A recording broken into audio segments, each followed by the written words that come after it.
Ketemu lagi di So Asyik, Sosiologi Asyik. Oke, kali ini kita bakal ngebahas misteri yang kayaknya kita semua pernah ngalamin deh. Kenapa ya berita bohong alias hoax itu kok rasanya kadang lebih gampang dipercaya daripada berita resmi yang udah jelas sumbernya? Pernah nggak sih ngalamin kayak gini? Ada berita resmi nih, datanya lengkap, sumbernya jelas banget.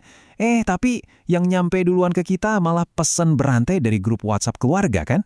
Dan yang paling bikin gregetan, ya justru pesan katanya-katanya ini yang malah lebih dipercaya. Padahal nggak jelas siapa yang pertama kali ngirim, nggak ada link beritanya, tapi nyebarnya cepet banget. Ini kan jadi pertanyaan besar ya, kok bisa sih? Nah, pesan kata yang menang ini ternyata bukan cuma gangguan sepele loh. Yuk, kita bedah bareng-bareng gimana kemenangan hoax ini bisa punya dampak yang serius banget di kehidupan kita. Jadi gini, hoax itu pinter mainnya, dia nggak cuma nyerang logika, tapi langsung nembak ke emosi kita. Gampang banget bikin kita panik, marah, dan yang paling bahaya, bikin kita jadi saling curiga. Hubungan teman, bahkan keluarga, bisa rusak gara-gara ini. Dan kadang, iya, pemicunya itu sesimpel kalimat ini. Cuma beberapa kata, tapi emosinya dapet banget. Nggak perlu data, nggak perlu analisis panjang lebar, cuma peringatan yang langsung bikin kita was-was. Nah, inilah kenapa hoax seringkali jauh lebih nampol dibanding penjelasan fakta yang, ya, panjang dan ribet. Oke, sekarang pertanyaannya, kenapa bisa begitu? Nah, buat ngebongkar ini, kita mesti pakai kacamata sosiologi. Ternyata, ada loh kekuatan tak terlihat yang main di belakang layar yang ngatur cara kita nerima informasi. Ini nih pertanyaan utamanya. Katanya kan, manusia itu makhluk rasional. Harusnya, kalau dapat info baru, kita cek dulu dong kebenarannya. Verifikasi dulu, bandingin sama sumber lain. Bener kan? Tapi, kenapa ya prakteknya seringkali kita nggak gitu?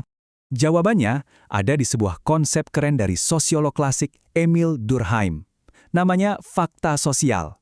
Intinya gini, cara kita mikir, ngerasa, dan bertindak itu ternyata nggak murni dari diri kita sendiri. Justru, itu semua sangat dipengaruhi oleh masyarakat di sekeliling kita. Yuk kita kupas satu-satu. Pertama, fakta sosial itu sifatnya eksternal. Maksudnya, dia udah ada di masyarakat bahkan sebelum kita lahir. Kedua, dia itu koersif, alias punya kekuatan buat maksa kita nurut. Entah karena takut diomongin orang atau kena sanksi. Dan terakhir, dia itu umum, artinya, ya, menyebar luas dan dipercaya sama banyak orang. Nah, sekarang gimana teori yang udah lumayan tua ini nyambungnya sama zaman sekarang? Wah, jangan salah. Konsep fakta sosial ini justru jadi relevan banget pas kita ngomongin hoax yang super cepet nyebar di medsos atau grup WhatsApp. Gini logikanya, waktu sebuah info, nggak peduli benar atau salah, dipercaya dan disebarin sama banyak orang di circle kita, info itu rasanya jadi kayak kebenaran bersama. Kita jadi ngerasa, wah bukan cuma gue yang percaya. Nah, perasaan rame-rame ini ngasih validasi sosial yang kuat banget. Jadi, ini dia intinya. Hoax itu meyakinkan bukan karena datanya valid atau logikanya oke, bukan. Tapi karena emosinya dapat dan ini kuncinya, banyak orang yang nyebarin. Keramaiannya itu loh yang seolah-olah menciptakan kebenaran. Terus gimana dong solusinya? Nah, setelah paham semua ini, kita jadi tahu kalau ngelawan hoax itu bukan cuma urusan pribadi. Ini udah jadi sebuah tindakan sosial. Artinya gini, ngelawan hoax itu nggak cukup cuma modal aplikasi cek fakta, tapi lebih ke soal punya keberanian sosial. Keberanian buat nggak ikutan panik waktu yang lain heboh, keberanian buat nanya, ini sumbernya dari mana ya? Pas semua orang udah main pencet tombol forward aja.